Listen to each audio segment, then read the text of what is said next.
So Megan gave you a really great overview of beginning to end, how to think about your recording, create it, post it, share it with your students. I really just want to focus on that first part, creating your lecture recording. And we're really talking about asynchronous lectures today. Some of these tips can definitely be used if you're doing live lectures, but I really want to talk about asynchronous videos as well, because these can really be used for the future. You don't have to think about just creating videos for the course you're going to teach. Think about if you create a really great video now, you can use that video for years and years and years. So putting in the time now will save you so much more time in the future, because then if you have a student 3 years from now, they're not understanding maybe some part of a lecture. Oh, you've got this great video that you recorded. You can just share it with them.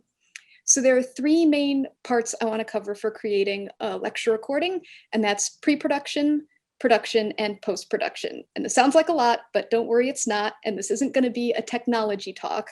I'm not going to go over the specifics of software. I'm just going to kind of give you some tips to hopefully inspire you for when you're thinking about creating your own lecture recordings. So let's start off with pre-production. And the first thing you want to do is to plan ahead. So when you're creating online lecture videos, you aren't stuck in either a 50 or an 80-minute time frame like you would be in the classroom.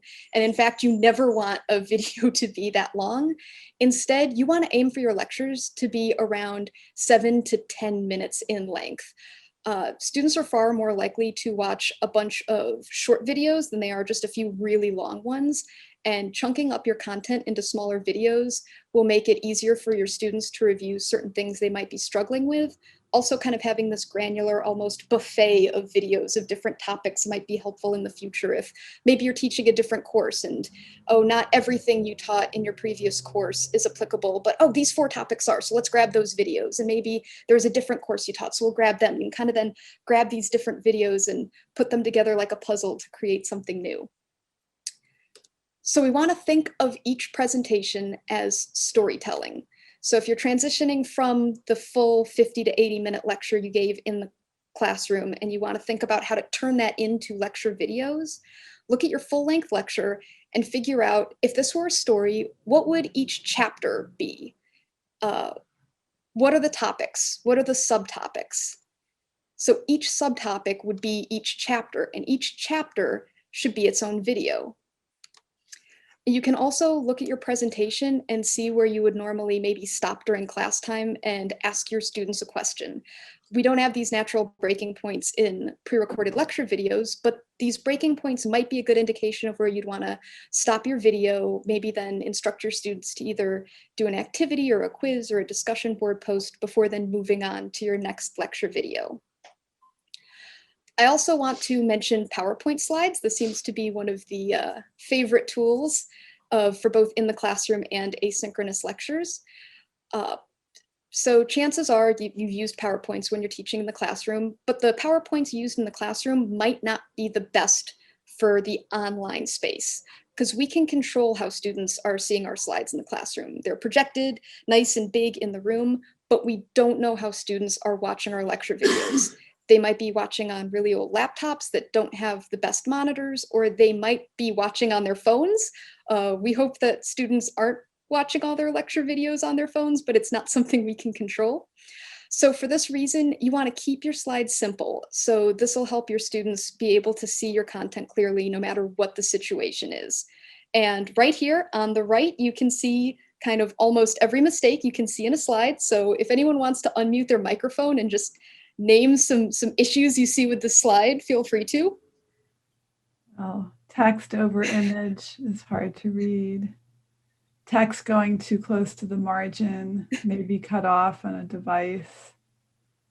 Probably too much text, although my students do want text because they're also downloading the PowerPoints for studying. The colors are hurting my eyes. Excellent. For a second, I was like, am I sharing the right screen? It's almost like you can see my notes. So yes, this is almost every bad example, and you all are completely right in everything you named. This is way too much text. Your text should be your key ideas and not your entire script. You know, if there's a reason for a lot of text, then of course use it. But if you just have everything you're going to say out on a PowerPoint slide, then why are you recording a video? You can just share your PowerPoint slides with your students. Instead, the text should really kind of be maybe more of a roadmap, the guide that's going to kind of show where you're going in your lecture. Don't overlay text and images. As we saw, this is incredibly difficult to read. Your eyes are kind of straining, so you're not really learning anything about cars. You're just kind of struggling to figure out what it says. Also, using white or negative space will help your slides stay clean. So as you can see, I've got a decent amount of space between bullet points. They're not all jammed together, so it kind of makes it a little easier on the eyes, especially since we're all kind of dealing with eye strain after almost a year of quarantine. Keep images and animations to a minimum. I'd say a good rule of thumb is no more than 2 images per slide. If you need a lot more images, then maybe consider making more slides.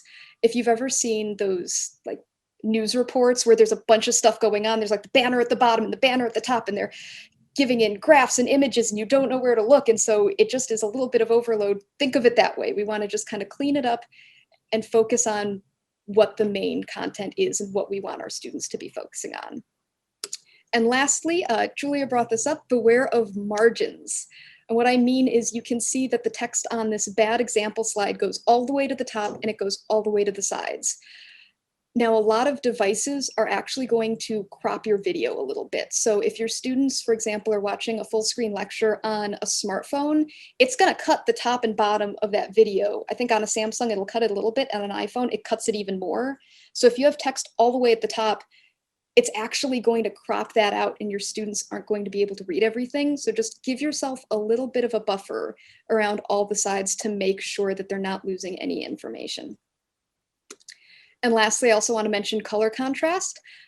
This original slide is horrible to look at, but I just wanted to briefly show how this slide looks to different versions of visual impairment and also different screen issues students might have. So even though you might be able to read the red text on the green background, not all computer monitors can, not all people can. So it might be really difficult to see what the slide says. There are ways to check this, and we've included in the faculty guides we'll be sharing with you later an accessibility color checker. So just in case you're not sure, in case you're curious, you can use that checker to make sure that your slides fall within accessibility standards. But just rule of thumb is, make sure it's either dark text on a bright background or bright text on a dark background. And lastly, before we move on to production, I'll sometimes get the question, what's more important when you're recording your videos? The quality of the video feed itself or the audio quality? And the answer is audio. If you're looking to upgrade any piece of equipment, it should be your audio equipment. That can either be a podcast mic or a headset like the one I'm using here. A lot of modern computers have really good microphones and webcams. So that's not as much of an issue, but with older technology, there are definitely some problems.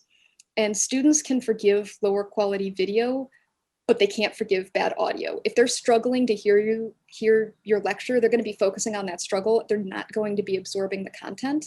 And you might also want to consider providing your lectures both in the video format and maybe in an audio format, like an MP3. We've heard of students who like to listen to lectures like as a podcast almost when they're out on a walk or maybe when they're falling asleep just to review. So having clean audio really will help that. And also the cleaner your audio, the more accurate your automatic captions are going to be and the less work you're going to have to do kind of cleaning those up.